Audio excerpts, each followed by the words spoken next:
రైతు కుటుంబం story sir. ఒక చాలా పూర్ ఫ్యామిలీ. సో అనుకోకుండా ఒకరు చనిపోవాల్సిన పరిస్థితి. సో తర్వాత వాళ్ళ మైండ్స్ ఎట్లా మారాయనేదే స్టోరీ సార్. అంటే ఒకరు చనిపోవాల్సిన సిచ్యువేషను. సో అందులో వాళ్ళ మదనము 5 మెంబర్స్ ఫ్యామిలీ ఎవరు ఏందనేది. సో ఓవరాల్గా అది ఉంటుంది. ఇది ఏదైనా తెలిసిన కదా, లేకపోతే మీరేమైనా అబ్జర్వ్ చేసి తీసారా ఇది? సార్ అబ్జర్వ్ చేసి అంటే న్యాచురల్ అవుతున్న కథనే సార్. ఓకే, అవుతున్నది. సీరియస్ సార్ అన్నట్టు కొంతమంది చెప్తారు, కొంతమంది బయటపడకపోవచ్చు. ఫాదర్ సూసైడ్ అంటే రకరకాల యాంగిల్స్ లో ఫాదర్స్ సూసైడ్ చేసుకునే సందర్భాలు ఉంటాయి. సమస్యలు, పొలం పనులు, ఇందులో ఏది ఇష్యూ, మెయిన్ ఇష్యూ ఏం చూపిస్తుంది? ఇది కూడా ఆల్మోస్ట్ అట్లాంటిదే సార్. ఫైనాన్షియల్ బర్డన్ వల్ల నాకు అంటే సూసైడ్ కంటే కూడా సాక్రిఫైస్ అనొచ్చు సార్. ఒక ఫ్యామిలీలో ఒక పర్సన్ సాక్రిఫైస్ చేయడం అనేది ఇందులో ఉంటుంది. టీజర్ లో ఏదో ఒక నిధిలాగా ఏదో విగ్రహం ఏదో లోపల దాగడం, కుక్కడం, ఏదో సంథింగ్ ఏదో కన్ఫ్యూజ్ లాగా ఉంది. ఏంటది? అది సపరేట్ ట్రాక్ సార్. అది జస్ట్ అది వేరే పర్పస్ కోసం. అది కోర్ స్టోర్ వచ్చేసి వాళ్ళ ఫ్యామిలీ గురించి సార్. టీజర్ వేశారు, టీజర్ గురించి నేను అడిగాను. అవుట్ ఆఫ్ అదే మన యంగ్ హీరో మనకి ఇచ్చేయండి, ప్రభాస్ గారికి. ఇప్పుడు టీజర్ లో ప్రతి షాట్ ఏంటని అడిగేస్తున్నాడు ఆయన. మరి చూపించింది కొంచెం థ్రిల్లింగ్ గా పెడదాం అంటే ఎందుకు మీకు ఫస్ట్ షో వేసేది మీకే సార్. మీకు బాగా అదే ఇప్పుడు ఇందాక యాక్ట్ కూడా డబ్బులు తీసుకోకుండా చేసాం, అంతగా మళ్ళీ ప్రభావితం చేసే అంశం ఏంటి అసలు? ఎక్కువ స్ట్రెస్ ఇవ్వకండి, డబ్బులు తీసుకోకుండా అన్నది అనవసరంగా. ఇప్పుడు నాకు చాలా టెన్షన్ అవుతుంది తర్వాత.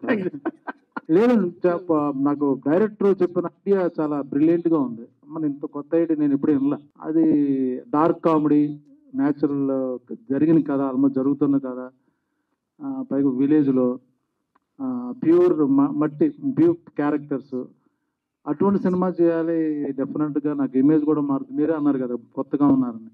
ఆ ప్రయత్నం మీద నేను ఈ సినిమా చేయడం జరిగింది. మీ అకౌంట్స్ హ్యాక్ చేస్తుంటారు కదా, దొరికారండి వాళ్ళు? ఇప్పుడు బాపు సినిమా గురించే కదా మీరు ఎవరు బాబుని అప్పుడప్పుడు చేస్తుంటారు కదా, మీ ట్విట్టర్ అకౌంట్ హ్యాక్ చేస్తుంటారు. అది మా పర్సనల్ ఇంటర్వ్యూలో మాట్లాడుకుందాం. ఇది బాపు సినిమాకి సంబంధించింది కదా. కరెక్టే. దాంట్లో మీరు ప్రమోషన్ చేసుకోవాలని దాంట్లో కూడా చేసుకోవాలి కదా. దొరికారండి. వాళ్ళని కంప్లైంట్ ఇవ్వడం జరిగింది, వాళ్ళు దొరికారు. దాన్ని మళ్ళీ హైలైట్ చేయడం ఉంది కానీ కామ్ అయిపోయాను. బాపు అంటే తెలంగాణలో ఎక్కువ చేస్తుంటారు. అంటే మొత్తం తెలంగాణ నేపథ్యంలోనే సాగుతున్న స్టోరీ. అవునండి. కరీంనగర్ లో అంటే షూటింగ్ కూడా అక్కడే చేసాం, బట్ చుట్టుపక్కల కరీంనగర్ జరిగినట్టే. తెలంగాణ అంటే మనకు మటను, తెల్లకల్లు అనేది ఇది అక్కడ చూపిస్తే బ్రాండ్ పెట్టారు, మందు బాటిల్ పెట్టారు. ఏంటది చెప్పాను, ఇది 21వ తారీఖున రిలీజ్. దాని ముందు 1 వీక్ ముందు మీకు చూపిస్తారు అన్ని. దాని గురించి తెలిస్తే ఇంట్రెస్టింగ్ ఉంటుంది. అంటే ఇప్పుడు డైరెక్ట్ గా లైన్ చెప్తాను నేను. యాక్చువల్గా ఆయన అలాగే వదిలేయట్లేరు. ఇప్పుడు మామూలుగా పత్తి రైతులు సూసైడ్ చేసే స్టోరీస్ ఉన్నాయి కదా. ఒక రైతు పోతే దానికి కాంపన్సేషన్ గవర్నమెంట్ వస్తుంది. సో అలాంటి పరిస్థితి వచ్చినప్పుడు కొడుకు సూసైడ్ ట్రై చేసుకుంటే ఫాదర్ లేదురా నువ్వెందుకు, మీరు చూసారు ట్రైజర్లో, నువ్వెందుకు పోవడం నేను పోతానని. అక్కడి నుంచి స్టోరీ మొదలవుద్ది. పోతాడా పోడా, ఆ వెయిటింగ్, ఎప్పుడు పోతాడు అంటే ఎలా పోతాడు. ఆవిడ బాగా చెప్పేశారు, కొడుకే తండ్రిని చంపేస్తాడా. ఇదేనండి సినిమా యాక్చువల్గా. అంటే కామెడీ నేపథ్యంలో ఉంటుంది. కామెడీ, అవును. నిజంగా మనం ఫాదర్ని ఎందుకు చంపుతామండి కదా. అదే అంటే చంపాలనిపించదు కదా.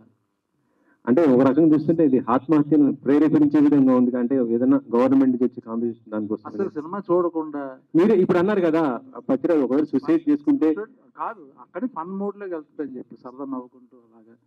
కానీ జనాలు ఏంటంటే రియలిస్టిక్ ప్రాబ్లంతో ఆ జనాలు చాలా సినిమాలు చూస్తున్నారులేండి. మొత్తం గాంధీ సినిమా చూసి ఏం మారిపోవట్లేదు వాళ్ళు, మహాత్మా గాంధీలు అయిపోవట్లేదు. అలా డాకు చూసి డాకు మహారాజులు అవ్వట్లేదు. ఆ సినిమా కాసేపు చూసి బయటకు వచ్చి మర్చిపోతారు, ఎవరి పనులు వాళ్ళు చేసుకుంటారు. ఓకే, మైక్ ఇంకోళ్ళగా ఉన్నాయి. బ్రహ్మాజీ గారు సార్, మీరు హీరోగా చేసి చాలా 20 సంవత్సరాల క్రితం హీరోగా చేశారు. ఈ సినిమాలో మీ క్యారెక్టర్ హీరోనా లేదు అంటే క్యారెక్టరా? ఈయన బాపు, ఆయన టైటిల్, అందులో క్యారెక్టర్స్ అని కొడుకుని నేను. మీ మీద స్టోరీ రన్ అవుతుంది. లేదు బాపు, ఈయన ఇక్కడ ఉన్నాడు, వెనకాల ఆయన కూడా అన్నాడు, నా ఫేస్ నా మీద చూపించారు. సో ఈయన మెయిన్ ప్రధాన పాత్ర, మేము సపోర్టింగ్ క్యారెక్టర్స్. నేను కానీ ఆమని గారు కానీ. బాపు కథకి స్టోరీ సినిమాగా డెవలప్ అయ్యేటప్పుడు మీ పాత్ర ఎంతవరకు ఉంది? మీరు చాలా డెవలప్ చేశారంటున్నారు. మీ ఏదండి బాపు కథలో మీ ఇన్వాల్వ్మెంట్ ఎంతవరకు ఉంది? అంటే మీరు డెవలప్ ఇచ్చేసానని చెప్పారు. డెవలప్ కథకి డైరెక్షన్ కి దాంట్లోనండి. సపోర్ట్ చేసాం, మేము అందరం సపోర్ట్ చేసాం. ఒక మంచి సినిమా తీయాలంటే మన రెగ్యులర్ కమర్షియల్ సినిమా తీసుకునే రెమ్యునరేషన్తో అవ్వదండి. ప్లస్ అన్ని ఫెసిలిటీస్ కావాలి, విలేజ్లో అయినా సరే అడుగుతారు. బట్ ఎవరు ఇందులో ఉన్న వాళ్ళు ఎవరు క్యారవాన్లు అడగడం కానీ స్పెషల్ రూమ్లు అడగడం కానీ చేయలే. ఒక మంచి సినిమా చేద్దాం నమ్మి అందరం కంఫర్టబుల్గా చిన్న చిన్న ప్రాబ్లమ్స్ ఉన్నా అందరూ ఫ్యామిలీ లాగా సినిమాని సపోర్ట్ చేసాం అంతే. కంటెంట్ బాగుందని ప్రొడ్యూసర్ గారు కానీ director team day and night పని చేశారు. సో మేము వాళ్ళని ఇబ్బంది పెట్టలే. సినిమా మేకింగ్ మీద ఫోకస్, కానీ బ్రహ్మాజీ క్యారియర్ రాలేదు, ఆమిని గారికి ఫుడ్ రాలేదు, ఏదో అలాగే కార్ రాలేదు, లేకపోతే ఈ ప్రాబ్లమ్స్ మర్చిపోయాం ఈ సినిమా వరకు. అది ఆల్ ది బెస్ట్. బాగుంది ఇంప్రెషన్. నమస్తే బ్రహ్మాజీ గారు. నమస్తే. ఇప్పుడు వరకు మమ్మల్ని నవ్వించారు, మీరు నవ్వుతూనే ఉన్నారు, సంతోషం. ఇప్పుడు సీరియస్ అవ్వమంటారు. ఆ స్టిల్ చూస్తుంటే మీ ఫాదర్ వంక అది తింటాడా లేదా, నన్ను తినమంటాడా అన్నట్టుగా ఉంది. అది మీరన్నా ఆ సినిమాలో నెక్స్ట్ మీరు తినే విధంగా ఉంటారా? డబ్బు తింటున్నాడని చూస్తున్నాం అందరం. పొమ్మంటే పోవట్లేదు, ఇంకా తింటున్నాడు ఏంటని. స్టిల్ బాగుంది. Thank you sir. డైరెక్టర్ గారు ఇది ఈ నేపథ్యం చూస్తుంటే మీరు టీజర్ చూసిన తర్వాత ఒక 20 years బ్యాక్ విలేజ్ అట్మాస్ఫియర్ అదంతా కనిపిస్తుంది. ఇప్పుడు ట్రెండ్ కొద్దిగా మారింది అనుకోండి విలేజ్ లో కూడా. సో అప్పుడు స్టోరీ ఆ నేపథ్యం తీసుకున్నారా కథలో? లేదు sir, contemporary sir, present story sir. So Bapu అనే టైటిల్ మంచి టైటిల్, మీరు సక్సెస్ అక్కడే కొట్టారు సార్. ఏదైనా మా క్రియేటివ్ అంటే మా ప్రొడ్యూసర్ సార్, ఆయన బాపు ఫిక్స్ చేశారు title. So credit goes to our producer sir. ఆ టైటిల్ లోనే ఒక సక్సెస్ఫుల్ ఉంది. బాపు వచ్చినంత తెలియని వాడు ఉండడు, అదే మంచి టైటిల్. సో ఈ కథని చెప్పి ఈ నేరేషన్ అమల్ మన మేడం గారు లాంటి సీనియర్ ఆర్టిస్ట్ ఒప్పించి సినిమా చేయడానికి మీ గట్స్ ఏంటి? గట్స్ ఏం లేదు సార్, జెన్యున్గా మేము రాసుకున్న కథ వెళ్ళి చెప్పారు సార్కి కానీ మేడం కానీ అందరికీ. వాళ్ళు ఇంప్రెస్ అయ్యారు, అంటే వాళ్ళు నమ్మారు, ఓకే మనం ఒక మంచి కథ వచ్చింది, మనం సపోర్ట్ చేయాలి. సో సార్ అన్నట్టు ఇంక్రెడిబుల్ సపోర్ట్స్, అంటే మనం వర్డ్స్లో చెప్పలేమన్నమాట. అది లెవెల్ టీమ్ అంతా దేనో హౌ దే సపోర్టెడ్ అనేది. సో దానికి we're all very grateful to them sir. అందరికీ ఒక క్యాస్ట్ అంతకి, క్రూ అందరికీ. సో అది సార్, వాళ్ళు జెన్యున్గా స్టోరీ నమ్మారు సార్. ఒక కథ చెప్పినప్పుడు దానికి వాళ్ళు ఇంప్రెస్ అయ్యి, ఓకే దీన్ని మనం సపోర్ట్ చేయాలి, సో ఒక మంచి సినిమా అవ్వబోతుంది అన్న ఒక సెన్స్లో they all supported sir. Impress మనం ఏది చేసింది ఏం లేదు, జిమిక్స్ జస్ట్ ప్లేన్గా స్టోరీ చెప్పాము, అది నచ్చింది, they all came in and supported sir. Amani గారు, చెప్పండి సార్. ఇప్పుడు కమర్షియల్ వేతో వెళ్ళిపోతున్నారు ఆర్టిస్టులు. మాకేమి ఇస్తారు, మేము ఏం చేయాలి, మా డబ్బులు వచ్చినాయి లేదా అనే నేపథ్యం జరుగుతుంది ఇప్పుడు ప్రజెంట్ సిచ్యువేషన్ ఇండస్ట్రీ కూడా, మార్కెట్ కానీ. సో ఈ నేపథ్యం నడుస్తుంటే మీరు ఒక సీనియర్ ఆర్టిస్ట్ అండి, కథలో మీకు నచ్చిన పాయింట్ ఏంటి, మీ క్యారెక్టర్ ఎలా ఉంటుంది సినిమాలో? నా కెరియర్లో చాలా క్యారెక్టర్స్, డిఫరెంట్ రోల్స్ చేశాను. అదన్నిటికీ వ్యతిరేకంగా ఉంటుంది ఈ క్యారెక్టర్, చాలా డిఫరెంట్గా ఉంటుంది. సో మెయిన్గా నాకు నచ్చింది దీంట్లో స్టోరీ, ఓవరాల్గా స్టోరీ చాలా బాగుంటుంది. సో ఈ స్టోరీ విన్న వెంటనే నేను ప్రొడ్యూసర్ గారితో చేస్తానని చెప్పాను, సినిమా చేస్తాను సార్ అన్నాను. కరీంనగర్లో షూట్ అన్నారు. ఓకే, మాకు అవుట్డోర్లో అలవాటు కాబట్టి నో ప్రాబ్లం. నేను ఫస్ట్ టైం అయితే కరీంనగర్ వెళ్ళడం. సో లొకేషన్స్ చాలా బాగున్నాయి, కథ బాగుంది, స్క్రీన్ ప్లే అన్ని, డైరెక్షన్ ఆయన దయా గారు కూడా ఫస్ట్ డే చూసిన వెంటనే నాకు అర్థమైంది ఈ సినిమా చాలా హిట్ కొడతారు, చాలా బాగా తీస్తున్నారు. కంటెంట్ ఎలా ఏముందో అది ఏం అవసరం అదే తీశారు, ఏదో తీసేసి ఎలా అవసరం లేదని తీసి అలా అంతా కాకుండా ఎంత అవసరమో దేనికి ఆ సినిమా మా షార్ట్కి ఏం అవసరం అదే తీశారు. సో అందరూ ఇన్వాల్వ్మెంట్ ఇందులో చాలా బాగుంది. బ్రహ్మాజీ గారు కానీ, సుధాకర్ రెడ్డి గారు కానీ, ఇంకా అదర్ కో ఆర్టిస్ట్ అందరూ చాలా ఇష్టపడి చేశారు ఈ సినిమా. సో బాగుంది సినిమా. ఎందుకంటే కమర్షియల్ మీరు చెప్పినట్టు చాలా సినిమాలు చేస్తాను, డబ్బుల కోసం చేసే సినిమాలు కూడా ఉన్నాయి, కథ ఎలా ఉన్నా కూడా పర్లేదని చేసే సినిమాలు ఉన్నాయి. బట్ మాకు ఆత్మగౌరవంగా ఈ సినిమా చాలా బాగా చేశాము, మాకు కూడా ఉంటాయి కదా ఇలాంటి ఈ క్యారెక్టర్లు నచ్చిన చేసి ఇంటికి వెళ్ళిన తర్వాత ఏమో ఈరోజు చాలా బాగా యాక్ట్ చేసామని కొన్ని సీన్స్ వస్తాయి. సో అది ఆర్టిస్ట్కి చాలా సంతోషాన్ని ఇస్తుంది. ఈ సినిమా ఇది ఒకటి. సో జాబ్ సాటిస్ఫాక్షన్ అయిందంట. Yes. Thank you madam. So Amni గారు, హాయ్ అండి, నా పేరు హేమమాలిని. హాయ్ అండి. సో మిమ్మల్ని ఆ శుభలగ్నం సినిమాలో ఆ క్యారెక్టర్ ఏదైతే ఉంటుందో ఇట్స్ లైక్ మార్కబుల్ క్యారెక్టర్, అది రీప్లేస్ చేయడానికి లేదు, అది అంతలా గుర్తుండిపోతుంది మీ క్యారెక్టర్ పరంగా. పెళ్ళాలలో ఇలాంటి ఒక పెళ్ళం ఉంటుందా అనే ఒక క్వశ్చన్ మార్క్ రేస్ చేసినటువంటి సినిమా అది. సో ఆ తర్వాత మీరు చాలా రోల్స్ చేస్తూ ఉన్నారు, మదర్ గా, వైఫ్ గా. ఇందులో also you played mother and wife character చేశారు. అయితే ఇటు సినిమాలు చేస్తూ కూడా మీరు సీరియల్ సైడ్ కూడా వెళ్ళడం చూసాం. Why you choose both the parts? ఎందుకంటే చాలా మంది సీనియర్ ఆర్టిస్టులు కానీ, ఒకప్పటి గ్రేట్ హీరోయిన్స్ కానీ, ఒక ఎరా అయిపోయిన తర్వాత దే విల్ చూస్ సీరియల్స్, మళ్ళీ ఇది ఆపడం లేదా అదో చూస్ చేసుకోవడం. మీరు బోత్ బ్యాలెన్స్ చేస్తున్నారు. What you feel? ఎందుకంటే నాకు సినిమా ప్రేక్షకులు కావాలి, సీరియల్ ప్రేక్షకులు కావాలి. అంటే సీరియల్ చేస్తే ఏంటంటే ఇంకా దగ్గర అవుతాం మన ఆడియన్స్కి, వాళ్ళ ఇంట్లో ఒక మనిషిలా ఉండిపోతాం ఒకటి. రెండోది ఏంటంటే సో మంచి క్యారెక్టర్ అయితేనే చేస్తాను అక్కడ కూడా. ఏదో క్యారెక్టర్ ఇచ్చారు, అత్త క్యారెక్టర్, ఈ క్యారెక్టర్, అమ్మ క్యారెక్టర్ ఇచ్చారు, నేను చేయట్లేదు. సో కంటెంట్ ఉన్న నా మీద రన్ అవుతున్న క్యారెక్టర్ అంటేనే నేను ఒప్పుకుంటున్నాను, అయితే చేయట్లేదు. సో అందుకనే చేస్తున్నాను. సో నాకు బ్యాలెన్స్ అవుతుంది, సినిమాలు సెల్ చేస్తున్నా బ్యాలెన్స్ అవుతుంది. నాకు ఆమని గారు ఈ క్యారెక్టర్ చేస్తే బాగుంటుంది అనే వాళ్ళు చేస్తున్నారు. సో ఆ క్యారెక్టర్ నాకు మిస్ అవ్వట్లేదు, నా క్యారెక్టర్స్ నా దగ్గరికి వస్తున్నాయి, నేను చేస్తున్నాను. So I'm happy. So music పరంగా టీజర్ లో మేము విన్నంత వరకు ఇట్ వాజ్ లైక్ రిఫ్రెషింగ్ గా ఉంది. సో సాంగ్స్ పరంగా ఎన్ని సాంగ్స్ ఉన్నాయి అండ్ ఎలా ఏంటి మ్యూజిక్ పరంగా? టోటల్ 5 సాంగ్స్ ఉంటాయండి మూవీలో. సో అన్ని డిఫరెంట్ ఒక సాంగ్ సంబంధంలో అన్ని సిచ్యువేషన్ స్టోరీ నుంచి వచ్చిన సాంగ్స్ అండి. మీరు ఒక సీనియర్ ఆర్టిస్ట్, ఒక కథ నచ్చింది అన్నప్పుడు ఒక పెద్ద బ్యానర్నో ప్రొడ్యూసర్నో మీరు పిలిచి స్టోరీ వినిపించి చెప్తే ఒప్పుకునే ఛాన్సెస్ కూడా ఉన్నాయి కదా, అలా? యాక్చువల్గా ఇంతకుముందు ఈ సూసైడికల్ దీని మీద మనకి హిందీలో పీపుల్ లైవ్ అని ఒక సినిమా వచ్చింది. అంటే అలాంటిది ఏమన్నా మీకు ఇన్స్పిరేషన్ ఉందా? లేదు సార్, మీరు సినిమా చూసినాక ఈ క్వశ్చన్ అడగారు. Actually complete different sir. అదంటే మీడియా బేస్డ్ ఉంటుంది బ్యాక్ డ్రాప్, అది ఇది హ్యూమన్ ఎమోషన్ బేస్డ్ ఉంటుంది సార్, కంప్లీట్ డిఫరెంట్. అంటే ఈ బాబుతో మీరు ఏం చెప్పాలనుకుంటున్నారు? బాబుతో ఏం చెప్పాలనుకుంటే సార్, అంటే అవసరం మనిషి ఎంత దూరం వరకు తీసుకెళ్తుంది అనేది క్వశ్చన్ సార్. సో దాని రియలైజేషన్ అనేది ఉంటుంది మూవీలో.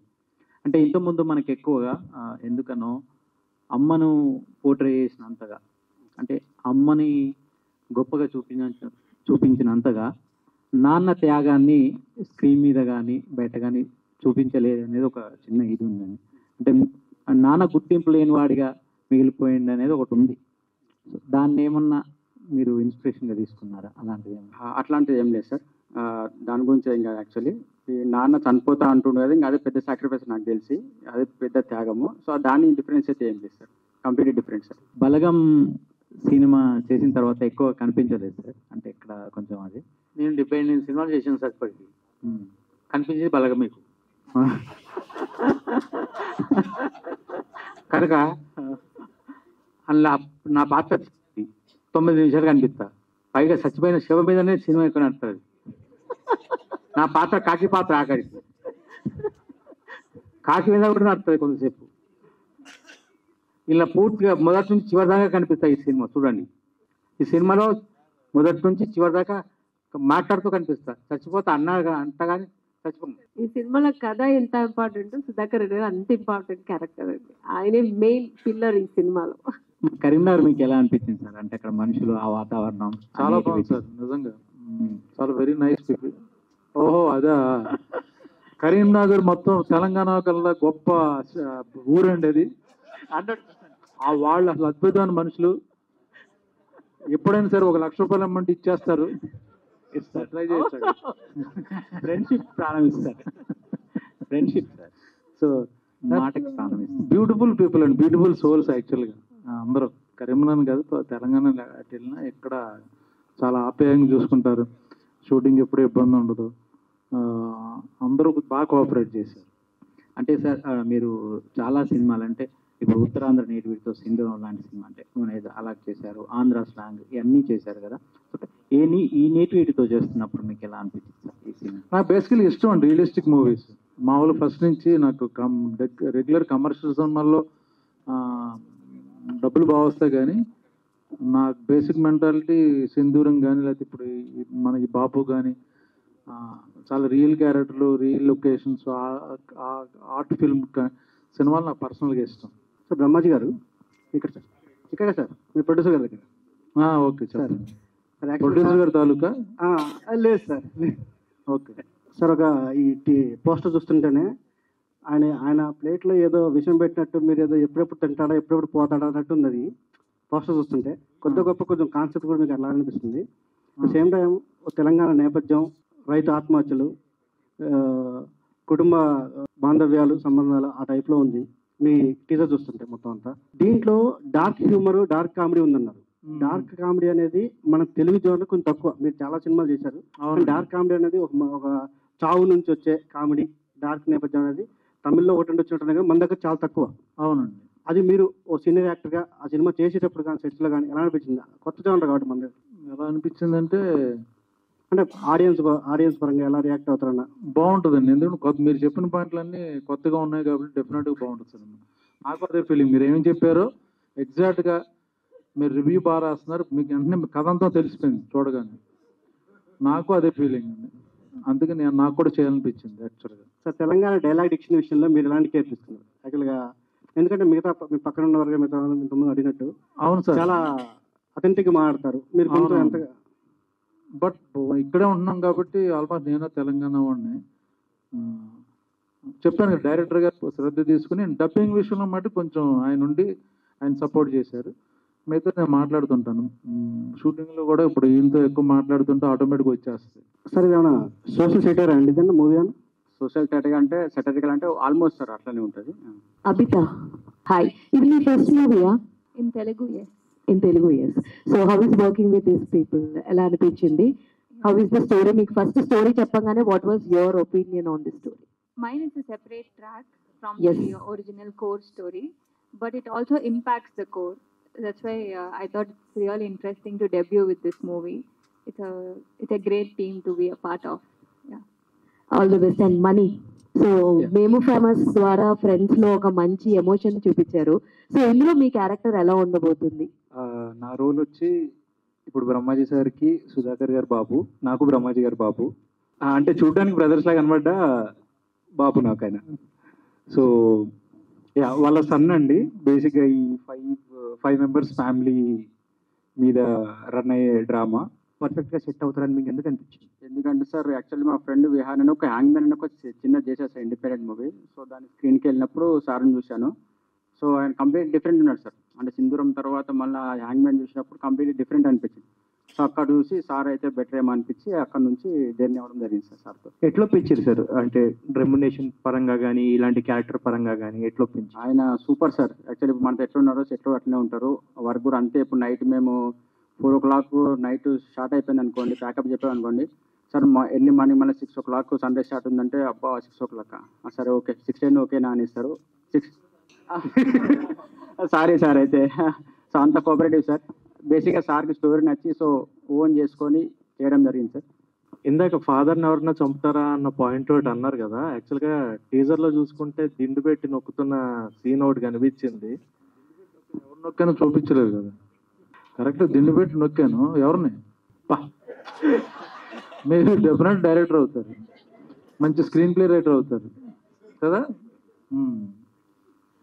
డైరెక్టర్ గారు మీతో మాట్లాడలేదు అంటారా? అలాగా సార్. సార్ మీరు వేరే ఎక్కడికో నో సార్. సార్ మీరు సార్తో ఎక్కువ మాట్లాడితే మా సినిమా ప్రమోషన్ అవ్వదు సార్. మాతో మాట్లాడితే ఏమవ్వదు. ఏదన్నా సార్ని మీరు ఇది చేయాల్సి వస్తుంది. ఆయనతో మాట్లాడితే మాకు క్వశ్చన్స్ ఉండట్లేదు సార్, ఆన్సర్లు కూడా దొరకట్లేదు అదే సార్ మాకు ప్లస్ అవుద్ది. అది మాతో మాట్లాడితే ఏముండదు సార్. ఇలాంటి సినిమాకి ప్రమోషన్స్ చాలా హెవీగా ఉంటేనంటే పబ్లిక్లోకి, ఎందుకంటే బ్యాక్డ్రాప్ రూరల్ బ్యాక్డ్రాప్ బలగం ఎంత సక్సెస్ అయినా కూడా దానికి ఎంత హార్డ్ వర్క్ ఉందో మనకు తెలుసు. So what you are planning in future for this movie? అదే సార్, శ్రీధర్ సార్ అన్నట్టు మేము కంటిన్యూగా ఒక 1 week సోలో ఇస్తున్నాం sir. From 14th Feb to 20 Feb before release వరకు. సో అందరిని పిలుస్తున్నాము. సో మీరు కూడా మేజర్ పార్ట్ ప్లే చేస్తున్నారు. సో మీరు కూడా చూడండి. ఒకవేళ నచ్చితే పాజిటివ్గా రాయండి, నచ్చకపోయినా పర్లేదు చెప్పండి ఏదన్నా. బట్ చూడండి సార్, కంపల్సరీ సినిమా నచ్చుతుంది. సో దాన్ని మేము నమ్ముకున్నాం సార్. మౌత్ ఆఫ్ పబ్లిసిటీ మాకున్న దాంట్లో మేము ప్రమోషన్ చేస్తూ సో దాన్ని ఎక్కువ బిలీవ్ చేస్తున్నాం సార్. మీడియా పెద్ద సినిమాలకు అవసరం ఉందో లేదో నాకు తెలియదు, కానీ బాలగం లాంటి సినిమాలకి ఇలాంటి సినిమాలకి డెఫినెట్ మీడియా అవసరం ఉంది. చూసి 10 మందికి చెప్పాలంటే మా వాళ్ళు కాదు, మీరు సినిమా చూసి ఫీల్ అయ్యి మీరు పెట్టే ట్వీట్లు కానీ రివ్యూస్ కానీ వాటి వలన జనాలు చూద్దాం అనుకుంటారు. నేను కూడా ఇప్పుడు ఏదో చిన్న సినిమా రిలీజ్ అయింది పట్టించుకొని, బట్ 4-5 ట్వీట్లు చూసి అరే బాగుందని పెడుతుంటారు రివ్యూ సినిమా చూసి. అఫ్కోర్స్ నచ్చితే అది చూసి అరే సినిమా చూద్దామని చిన్న ఐడియా వస్తుంది. అది పర్సనల్గా మిమ్మల్ని అడుగుతున్నాను. మీకు నిజంగా నచ్చితే ఈ సినిమా ఆడాలంటే మీ డెఫినెట్గా మీ సహకారం కావాలి ఇలాంటి సినిమాలు మాత్రం. అది మీరు కొంచెం రెస్పాన్సిబిలిటీగా ఫీల్ అయ్యి మాలాంటి సినిమాకి మంచి రేటింగ్లు కానీ మంచి వార్త పక్కడితో ఒక మాట. దీనివల్ల ఇప్పుడు 5 ఇచ్చారా, 4 ఇచ్చారా, 3 ఇచ్చారా, అది డజంట్ మ్యాటర్. బాగుందిరా సినిమా చూడరా ఒక మాట చాలు, అదే హెల్ప్ అవుతుంది. డైరెక్టర్ గారు సార్, ఇలాంటి స్టోరీ రూట్స్ నుంచి వచ్చిన స్టోరీ అని రాస్తారు. సో మీ రైటింగ్ లో చిన్న చిన్న పాయింట్స్ కూడా ఇంక్లూడ్ చేస్తే it will give more feel స్టోరీకి. సో ఆర్ యూ కాన్ఫిడెంట్ అంత పర్ఫెక్ట్ గా జరిగింది అని? Sure madam. చిన్న ఎగ్జాంపుల్ చెప్తాను మేడం. ఇక్కడ తెలంగాణలో బ్రేక్ఫాస్ట్ అంటే మామూలు ఇడ్లీ దోశలు ఏముండవు మేడం. జస్ట్ అన్నము కూర ఏంటో తింటారు. సో అంత మైన్యూట్ డీటెయిల్స్ కూడా వీటికి కేర్ ఆఫ్ మేడం.